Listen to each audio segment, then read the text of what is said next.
You gotta open your eyes out there.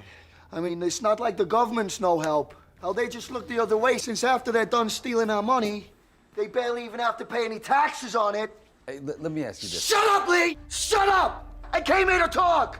Shut up for 2 minutes! Well, Grandma, what did you think of Money Monster, which is all about a disgruntled stockholder who takes a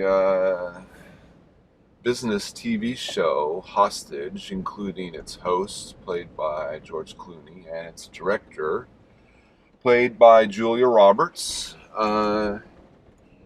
He basically has a bomb and he wants answers as to how he and a lot of other people lost all this money. And what did you think? And he's using the bomb and the handgun that he has as leverage Yes. to get those answers. Yes. I was fascinated by the story. I know next to nothing about investing in the stock market and how it functions in the world, and so I was very interested in what he would find out. What he wanted was answers. Because he'd taken his total inheritance, and he's just a working guy, invested it because George Clooney in his show had said it was a done deal. It was perfect, get your money in there now. And of course he lost every penny, which made a big impression on his life, as it would on any ordinary investor, stockholder. And he wanted answers. What happened? What happened? Why did you lie to us? Of course, George Clooney didn't think he did lie, so he is just as interested as the story progresses in the answers. What happened here? They kept calling it a glitch, a computer glitch. Well, that didn't satisfy anyone. There had to be something more than a glitch. I thought the actors did a wonderful job of telling the story. It was suspenseful because the bombs strapped on our hero, George Clooney, could go off at any moment. If our disgruntled stockholder let his thumb off of the trigger there, it would blow up. And we didn't point out that all of this is going out live around the world on live TV. So everybody is watching while this hostage drama is continuing. That was interesting to see. It was all over the world, and it was live. It was happening right now, and that is possible in our world. We are connected like that now. It was kind of an inside, and then the response of the law enforcement agencies, the SWAT teams and all. We were given an inside look into how they worked that out. They did their job, which was to try to resolve this situation with as little bloodshed and collateral damage as possible. I thought it was well done. What did you think? Well, I did not think it was well done. Oh dear. Oh dear. It had really good actors, George Clooney and Julia Roberts. Can't go wrong. No, you can't.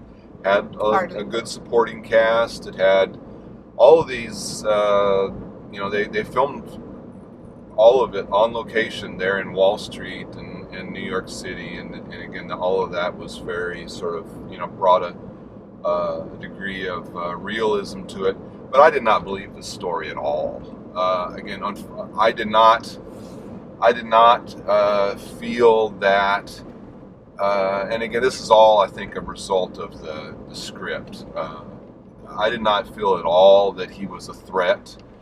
They needed to have made it a more dangerous, again, or in some sort of way, make you feel that they were really in danger. I didn't feel that at all. I didn't. Why didn't you feel that way? I didn't. I didn't feel that that again, this would go the way they did it, and that again, I didn't believe the story at all about. It's fascinating to me because I believed every bit of it. I believed the media coverage. I believed the police, and fire departments and all of that response. Okay, well here's just one example. Okay, and this is very early on, and again, it won't give anything really away too much to talk about it. Okay, at the very beginning, they cut that when the guy comes out and starts holding everybody hostage. They cut the feed so that the video's not going out. Okay, Right. and he sees the monitors go to like color bars, and you don't see their images anymore. And then he orders them to put it back on so that everybody is seeing him and he can have his say. Well, in any sort of a TV station, you have what is called live and what's a monitor. Okay. Uh-huh. They could very easily have sent the output to those monitors in the room, so that he thought he was on the air, Okay. but that he wasn't actually on the air. But they wouldn't actually be sending it out to Yes, the world. this whole thing about this whole hostage thing becoming this worldwide sensation and all this sort of stuff, that is bogus. It's not true. There's no way in the world that had to be the case. He wouldn't know one way or another whether he was being seen outside of that studio. So they could have fooled him easily. Yes. Is what you're saying. And there are again things like that all along the way here that you have to sort of really believe to believe the story. And again, I don't care how good the actors are, if what they have to say and the story that they're in isn't believable, they're not going to be able to make you believe it. And Clooney and Julia Roberts, they just couldn't do it for me. So I would not recommend this movie at all. Well, we disagree because I thought it was fascinating. It was very interesting to me. I, followed the story very carefully. I didn't want to miss anything. You are entitled to your opinion. I am entitled. That's why we do this show. I am entitled to my opinion. Grandma goes to the movies. I'm Grandma. Yeah, you are. And I'm entitled to my opinion. I thought the film was fascinating and the acting was good. I wasn't tuned into the technical difficulties that could have been easily overcome that you saw. So would you recommend it? Oh, yes. Oh, yeah. I thought it was wonderful. It was really, really good. A good, what is the call? Popcorn movie? So is this a sideways thumb for you? No. I'm not sideways thumbing. I'm two thumbs upping. Okay. Well, good for This is you. a really good movie. I don't know what he's talking about. This is ridiculous. Don't listen to him. Go and see this movie. It was very, very interesting. Okay. And well acted. Well, good. I'm glad you enjoyed it. I did. I did.